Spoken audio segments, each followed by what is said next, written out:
Présidentielle au Cameroun, le professeur Maurice Kamto s'exprime sur sa candidature. L'homme politique a donné une conférence de presse le 19 juillet 2025. Je vous propose de l'écouter. Voici aux médias devenus nombreux, plus que d'habitude, mais les circonstances ne dictent-elles pas une telle présence. Je vous remercie en tout cas d'être les relais de nos voix dans l'opinion, des relais pour informer, mais informer exactement, sans biaiser. Vous avez entendu les propos des éminents dirigeants politiques qui m'ont précédé. Ils sont des propos responsables, des propos de gens convaincus et déterminés, mais également des propos de personnalités pleines d'espoir pour notre pays. Quant à moi, je vais vous dire quelques mots au sujet de notre candidature donc à l'élection présidentielle d'octobre prochain. Hier, 18 juillet 2025, j'ai déposé à la direction générale de l'ECAM, puis immédiatement au Conseil constitutionnel, le dossier de ma candidature à l'élection présidentielle du 12 octobre 2025.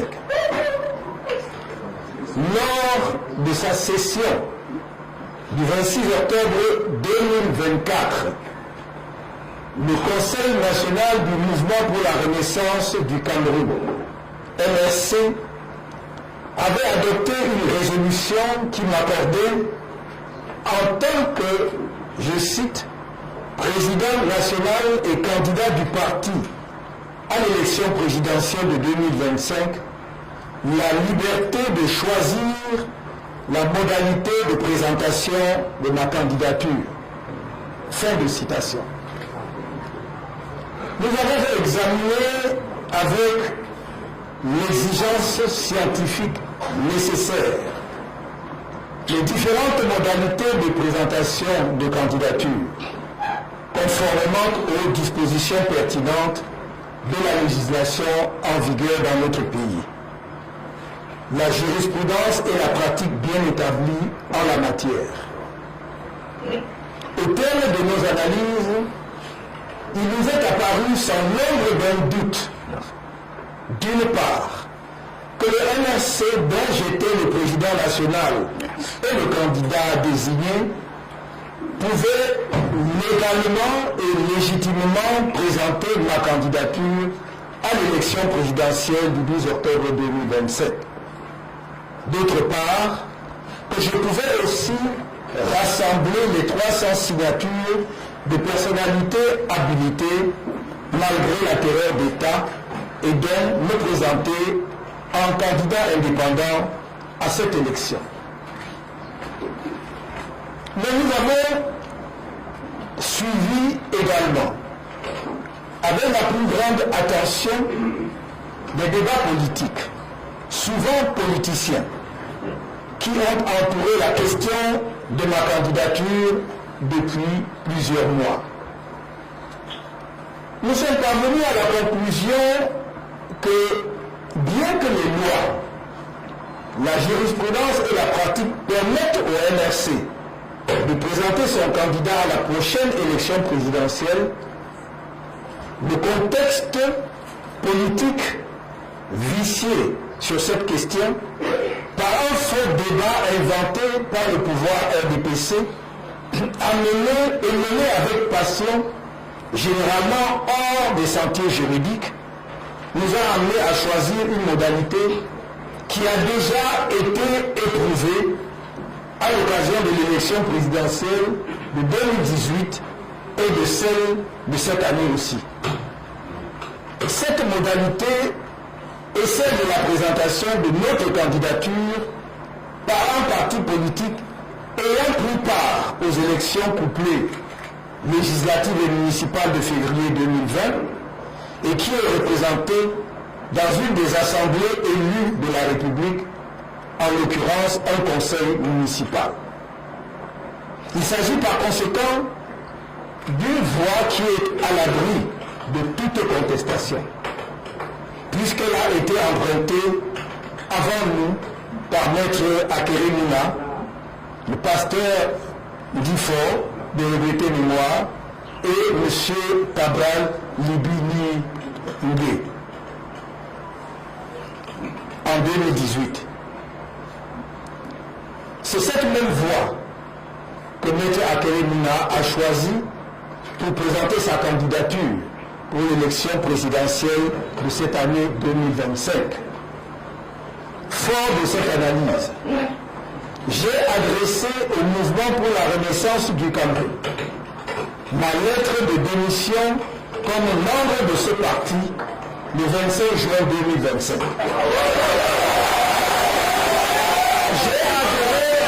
J'ai adhéré ensuite au mouvement africain pour la nouvelle indépendance et la démocratie, la nouvelle.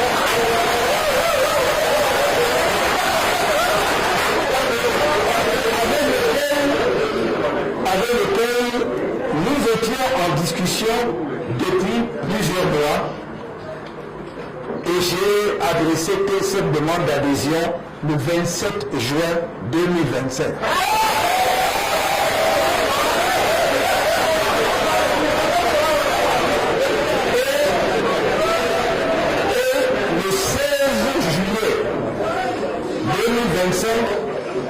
J'ai été investi par le Maniden comme candidat à l'élection présidentielle le 10 octobre 2025.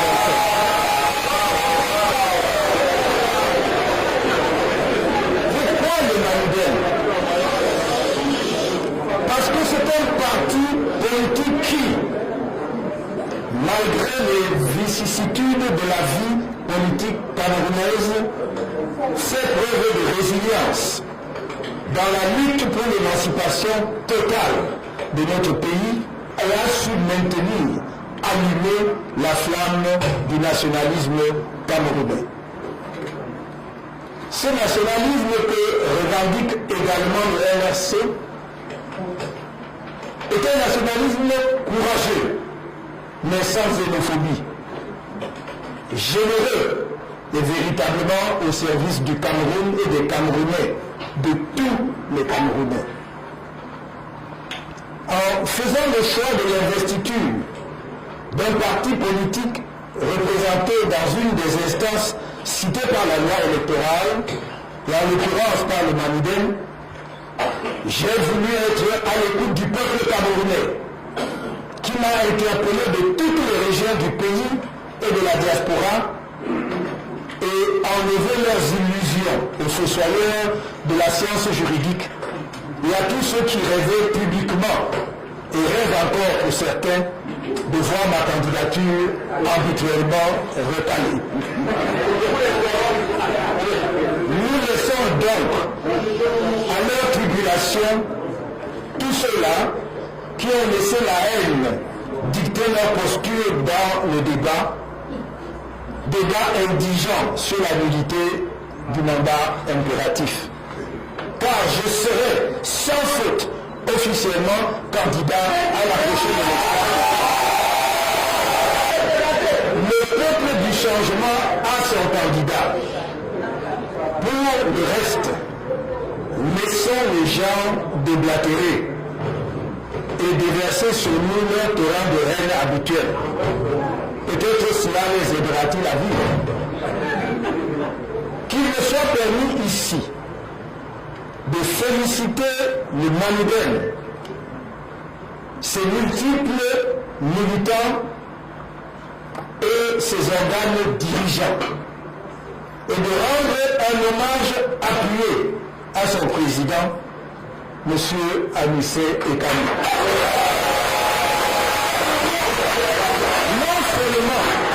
Non seulement d'avoir rendu possible cette voie de la présentation de notre candidature par ce parti, mais surtout j'insiste, je souligne, surtout de l'avoir fait sur une base de concordance sur un certain nombre de points fondamentaux de convergence politique et dans un esprit qui a toujours mis en avant l'intérêt du Cameroun et du peuple camerounais. Car n'en déplaise à certains responsables du parti au pouvoir qui ne connaissent que le langage de l'argent et de la corruption politique qui jalonnent leur parcours, ni M. Anissé Ekane, ni aucun organe du Manidem n'a jamais exigé la moindre contrepartie financière ou de quelque sorte que ce soit pour notre investiture comme candidat à l'élection présidentielle à venir.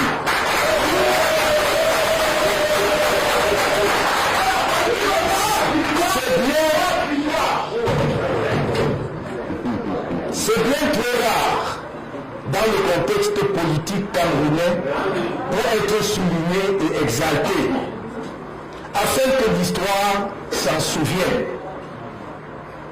Seuls les points de convergence idéologique et notre souci commun de rendre possible cette année l'alternance démocratique dans les urnes et dans la paix ont amené le Manidem et moi-même à l'entente politique qui a conduit à mon investiture comme candidat. Ceci doit être une grande leçon pour les générations à venir.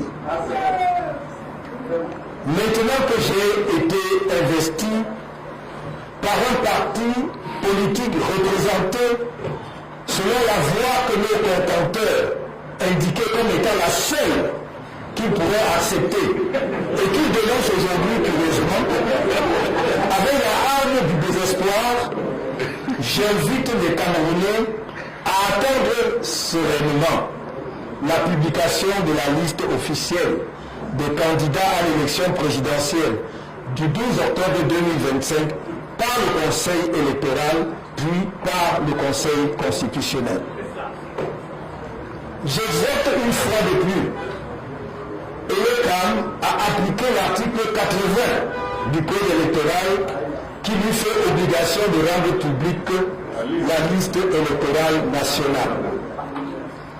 Par ailleurs, je rappelle à l'Organisation des Nations Unies qui a signé une convention secrète et contestée avec l'organe électoral le 9 mai 2025 que sa responsabilité dans une éventuelle contestation post-électorale sera engagée si elle n'obtenait de ELECAM la publication préalable et effective de la liste électorale nationale avant le scrutin présidentiel du 12 octobre prochain.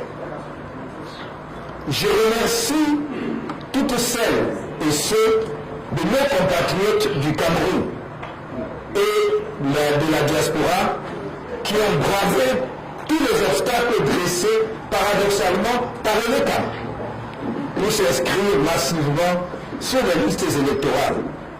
Je les invite à poursuivre leur engagement citoyen en allant impérativement retirer leurs cartes électorales, repérer les bureaux de vote dès que ce sera possible, voter le jour J pour le souffle de l'espoir porté par le changement, surveiller leur vote ainsi que les urnes et surtout combattre sans aucune faiblesse toute fraude électorale et tout fraudeur.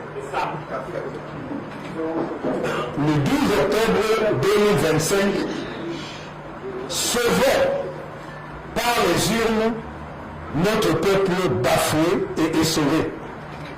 Notre cher pays, le Cameroun, si beau, si riche, et pourtant réduit à un pays sans inspiration et sans âme. Sauvons-le de ce désastre qui n'a que trop duré. Comme je l'ai dit par le passé, je tends les bras grands ouverts à mes compatriotes du Rassemblement démocratique du peuple camerounais, le RDPC, notamment à ces nombreux cadres qui n'ont sans doute jamais pu mettre au service de notre pays la plénitude de leur talent dans un système politique déboussolé.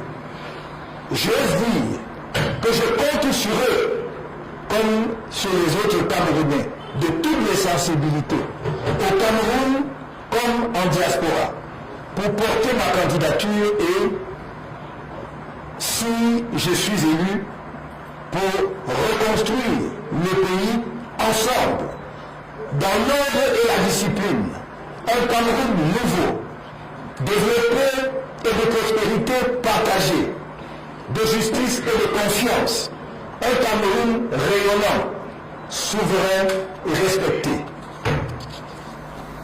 Je reste ouvert à un grand regroupement autour de ma candidature pour permettre aux Camerounais de réaliser enfin ce rêve d'alternance politique qu'ils caressent depuis si longtemps, et que pour la première fois dans notre histoire politique, nous ayons un président de la République qui soit élu librement, qui soit le choix du peuple dans un scrutin transparent et crédible.